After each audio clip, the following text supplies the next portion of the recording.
Widya Kusuma, mahasiswa tingkat 1 dari Angkor dan Wawancara Mitra. Di sini saya akan menjelaskan bagaimana cara bersihkan batuk yang baik dan benar. Yang pertama, jika batuk segera tutup hidung dan mulut dengan menggunakan tisu.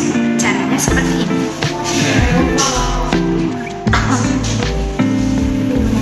Yang kedua, jika tidak ada tisu, gunakan lengan dalam baju. Caranya seperti ini.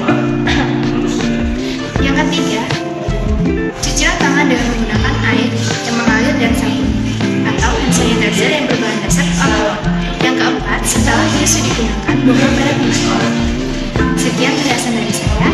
Saya akhiri. Terima kasih. Assalamualaikum warahmatullahi wabarakatuh.